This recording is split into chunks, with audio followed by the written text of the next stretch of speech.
Alright, let's get straight to this. Satellites are fake. Satellites don't exist. I know you guys are going to have a problem with it. I know you're going to grab your ergonomically designed keyboard, throw on your black gloves with leather patches with the tips cut off, put on a miniature gear on your index finger, and become a keyboard warrior.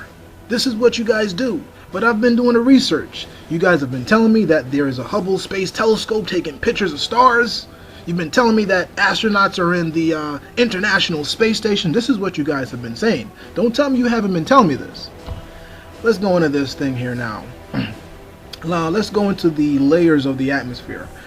We have the troposphere, stratosphere, mesosphere, thermosphere, and the exosphere. Now the satellites are supposed to be in the thermosphere. Thermo is dealing with heat. Now, how hot are we talking? Okay, well, according to Wiki Answers, the temperature goes from 600 degrees Celsius to 2,000 degrees Celsius.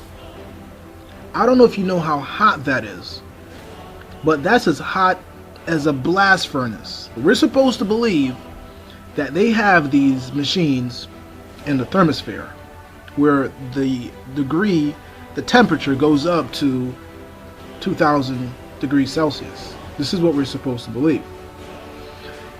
Some people might have thought that the higher we go up in the atmosphere, the colder it gets. Well, that's not the truth. According to them, it gets hotter, as we can see here.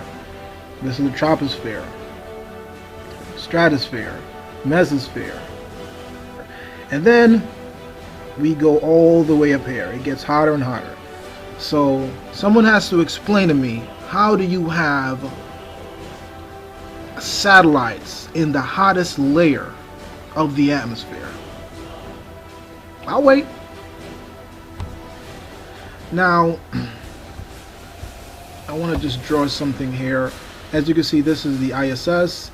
It's from 330, somewhere around here, to 435. The Hubble Space Telescope is around 559 kilometers up. The satellites, they say, are from 120 to 35,000 kilometers, you know, all the way up. Guys, this is absurd. The melting point for steel, aluminum, titanium, gold is around 2,000 degrees Celsius. So they would be melting. If you really think of it, the satellites will become balls of flame. It will become a comet. They're moving at 17,000 miles an hour. And you have supposedly 26,000 satellites in space. This is what they said. But yet and still, they're telling us that we have things looking like this. Look at this. Does this look hot to you? This is gold, and come on, guys. This is ridiculous. Anywho, this is how satellites would actually look at the temperature that they're telling us the thermosphere is. They're telling us that thermosphere is from 600 degrees Celsius to 2,000 degrees Celsius. This is how it would look. This is how the Hubble telescope would look at 1,200 degrees Celsius. This is how it would look. This is how it would look from 500 to 1,000 degrees Celsius. Guys, this doesn't make any sense. This is a fantasy. Here you are telling me that you got satellites taking pictures. Just please send me footage of a satellite. Now here we have a blast furnace. As you can see, a blast furnace, the temperature is from 2,000 to 2,300 degrees Celsius. With a blast furnace, you create iron from putting ore into it, and then you blast it with air. This is how this is how the satellites would look if they were really in space, but they're not, because they're fake. They don't exist. Have you ever seen what a satellite is supposed to look like? You have computer graphics to show you what they look like. And satellites are supposed to be past low Earth orbit. Look at how far GPS satellites are supposed to be. There's even satellites in an orbital state in geosynchronous orbit that are very, very far away from the Earth. So not only are you looking at computer-generated images right now, you're looking at computer-generated images of the Earth. When satellites are supposed to be past low Earth orbit, wouldn't it be kind of cool to have a real picture of the Earth for these illustrations? Satellites are supposed to be past low Earth orbit, and by now there should be thousands of pictures of Earth from space. Why would you ever substitute that for fucking computer-generated crap? Why are billions of people okay with these images and the lack of photos of Earth from space? Why can't we have a real picture of the Earth that is not supposed to be a composite? Why can't we have that? NASA gets billions of dollars. Is that really too much to ask?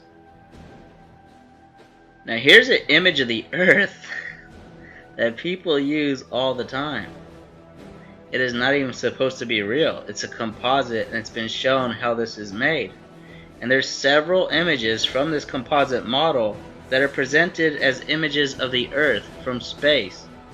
They're not even supposed to be real. They don't pretend that they are real, but they allow you to think they are real. People use this image a lot. Where are the pictures of Earth from space? You believe these satellites exist. Why can't you give me pictures of the Earth from space? They're fucking right there. They're old technology. They can't take a picture of the Earth? Your beloved satellites that you believe and you'll defend till the end of your life? You have no problem with no pictures of Earth from space existing? This image is important. That picture of Earth is from Apollo 17, and you're showing it your entire life, and they still show it in news articles today, and they're going to continue to show this image in the news for the following decades to come. They're never going to stop showing you this image to represent Earth. They're not even talking about Apollo 17 in these articles. They use that image, the same image, which is in every single science book, the same image which you've been shown your entire life. They're going to continue to use it in news articles in the future. This is 2014. You're probably watching this in 2015, and you're still going to see this image all year long, and you're not going to think about it. It's from the 70s. It's like something you would see on a poster in that 70s show. Remember their clothing? How ridiculous they look in that show? That picture of Earth can be on a poster in their room because it's from Apollo 17. It is that old. Here's that composite again. I typed satellites. I didn't type bullshit composite image of the Earth. Why does that come up? They even search for that. Look at all this computer-generated bullshit. Are you okay with believing bullshit? Because I have a lot of family that are perfectly fine believing bullshit. They don't care that it's not true. They want to believe it. The cartoons your children watch today are so idiotic, and they're designed that way on purpose. They want dumb sheep that can't figure out the world around them. Your children watch cartoons, they're entertained by cartoons, and you believe that cartoons are real life. You believe that this shit exists. When NASA films their spacewalks, they're done underwater. There's even bubbles in the water. And the Hubble Space Telescope, which is supposed to be supplying you with data about the Big Bang, the universe, and galaxies and redshift, that does not exist in orbit because they performed these same fake spacewalks on a model of the Hubble Space Telescope. It is all fraud. There's that composite again. Even if you thought that was a real image of Earth from space, why would it keep coming up? Why one image?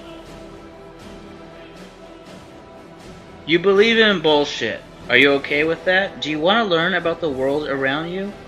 all you have to do is start looking at evidence. Just be like a detective. Think critically. Turn off the television. It is controlled. Learn about Freemasons and learn about the Jesuit order. This shit is history. Now let's look at the contradiction, because if you actually start to watch this video, you're going to be interested. You're going to say, well, let me see if this guy's full of shit. You're going to jump on Wikipedia because that's the only source that you think is credible, and this is what they're going to tell you. Now, when it comes to the thermosphere, this is what they say. The highly diluted gas in this layer can reach 2,500 degrees Celsius during the day. Even though the temperature is so high, one would not feel warm in the thermosphere because it is so near vacuum that there is not enough contact with the few atoms of gas to transfer heat. A normal thermometer would read significantly below 0 degrees Celsius because the energy lost by thermal radiation would exceed the energy acquired from the atmospheric gas by direct contact. Now, if that's not a crock of bullshit, I don't know what is. I got a bridge to sell you. You know, does this even make any sense? So you mean to tell me that this layer of the atmosphere is as hot as a blast furnace, but it's actually not hot. It's actually below 0 degrees Celsius. This is what they're going to tell you. And now you're going to have to explain this to me. So before you come to me and tell me I'm crazy, before you come to me and tell me that I'm a troll and I'm looking for views, you're going to have to explain how the hell a layer of the atmosphere could be 2,500 degrees Celsius, but actually 0 degrees Celsius. Because if that's the case, then we shouldn't feel the heat from the sun. Because according to them, the sun is far out in the space. It's far out in the vacuum. So you have to explain to me, how do we feel the heat from the sun? Someone has to explain this. I'll wait. I'll wait for someone to explain this, because I know you guys are geniuses, you guys are intellectuals that's watching this video, you guys are smarter than I am, right? So you're going to have to explain to me how we feeling the heat from the sun, but here we have a layer of the atmosphere that's supposedly hot, but because it's in the vacuum, it's not hot. I'll wait for the explanation, because I know some of you guys are Einsteins, I know you guys are prodigies, you guys are nerds, right? You guys are so smart. So I'll wait for this explanation. Let's move forward. Now we're going to look at these melting points, because this is really what kind of shoots down the theory of satellites in space. Now the melting point of titanium is 1,668 degrees Celsius. The melting point for aluminum is 660 degrees Celsius. The melting point for gold is 1,064 degrees Celsius. But we have satellites made out of these three elements, flying in space at 17,000 miles an hour, where the layer that it's flying in is from 600 to 2,500 degrees Celsius. You guys have to explain this, because I know you guys are going to have a problem with this video. You're going to call me names, I know it. But you have to explain to me how we have satellites in an atmosphere that's up to 2,000 degrees Celsius, but all the elements that it's made of can melt at 1,000 degrees Celsius. And now here's a picture of the Hubble Space Telescope. This is in the friggin' thermosphere, and this is how it looks. You guys have no problem with this. And of course you have rocket propulsion. Now, I didn't even write any notes for this one, because this one is so ridiculous. So you mean to tell me they're using rockets in space, but they said that in space is a vacuum? How are you pushing against nothing? It doesn't make any sense. Alright, let me give you an example. Let's say you have a boat. Now with the boat, you have the oars or the propeller. The propeller or the oars are pushing against water. Let's say you take the boat outside of the water, and you're still, pushing the propeller or spinning the propeller, and you're still, pushing against water. How are you pushing against nothing? It doesn't make any sense. Alright, let me give you an example. Let's say you have a boat. Now with the boat, you have the oars or the propeller. The propeller of the oars are pushing against water. Let's say you take the boat outside of the water, and you're still, pushing the propeller or spinning the propeller, and you're still, rowing the boat, you're not going to go anywhere. That's the same principle for rockets. In the Earth's atmosphere, you have an atmosphere to push against. So when you blast a rocket, you'll go forward. But when you're in space, according to them, they say it's a vacuum. So how the hell are we seeing satellites with this? How are we seeing satellites with this bullshit? Someone has to explain what type of propulsion system you're using, but they're telling us it's satellites. Because this is the picture. This is a NASA photo. This doesn't make any sense. This proves even further that these satellites are fake. These satellites don't exist. And now they have, what's this? Solar panels? So you mean to tell me that they are more environmentally conscious in space than they are on Earth? Are you serious? So they don't have solar panel cars, but they have solar panel satellites. It doesn't make any sense for them to all of a sudden be so conscious. But that's besides the point. But my main point is, this rocket propulsion in space is ludicrous. Now, how many satellites are in orbit? You can't get a number, but that number will range from anywhere between 1,500 to 20,000 satellites. You'll always get a different number as to how many satellites exist in orbit.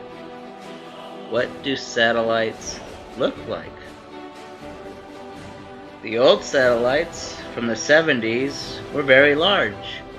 The Navy even recently had an operation where they pretended to shoot a satellite out of orbit to minimize its danger in re-entry, and they described this satellite as being the size of a bus. Satellites used to be quite large. Nowadays, they want you to believe that satellites can fit in the palm of your hand. Now they have CubeSat satellites, and they can they can be deployed from the International Space Station by hand. An astronaut can toss one of these CubeSat satellites at the Earth. Doesn't even matter how he throws it at the Earth. You could throw it at the Earth or towards an orbital plane. It really doesn't matter. It doesn't matter that you toss it and it's tumbling uncontrollably, but this is what they'll have you believe. I'm telling you now, there are no satellites up in space. All the information is gathered from the ground, so there's no need to have satellites floating around in space taking images, because NASA just aren't putting them up there. And then people always say, what about the weather satellite images then? How are they getting them? It's quite simple. They use ground-based radar to take measurements of the weather, and they put these predictions into a computer, and it gives them these animations, and that's all they're showing you in the weather forecasts. And then they put as if you're looking down from above, so they put the land, they superimpose the Earth behind the radar data.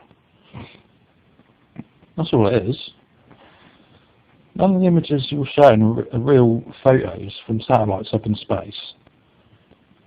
They're just images, predictions from radar, and then they superimpose the information onto the background of the Earth, so it looks as if you're looking down from above. That's all it is. There are no satellites up there. Trust me. So explain this to me, when you've got all this space junk apparently floating around the Earth, how are they taking these images and not picking up all this stuff? And there's supposed to be 20,000 satellites floating around the planet. I mean, look, this is what they reckon's up there. So how can all these satellites be taking images and never catching any of this stuff? with all this space junk in the way. The same with the Hubble. Okay? That's all it is. There's nothing up there. There are no satellites taking satellite images. Okay? It's just all ground-based radar systems, predictions and computer images. That's it.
Fibre optics are increasingly attractive for laying cables over huge distances, as in this underwater cable. Because a conventional coaxial cable becomes weakened or suffers attenuation, repeaters are needed every 4 or 5 kilometres to boost the signal. The lower attenuation of optical fibres allows for much longer lengths to be spliced together and buried at sea. Fibre optics that are less than a millimetre thick are bound together and protected by armoured cladding. To prevent snags from shipping, the cable is then buried by this submersible sea plough. Over such lengths, fibre optics still need to use some repeaters, converting optical to electrical signals, boosting them and then converting them back to optical. But once the final connections are made, the optical fibres will carry many times the amount of information as the traditional coaxial fibre.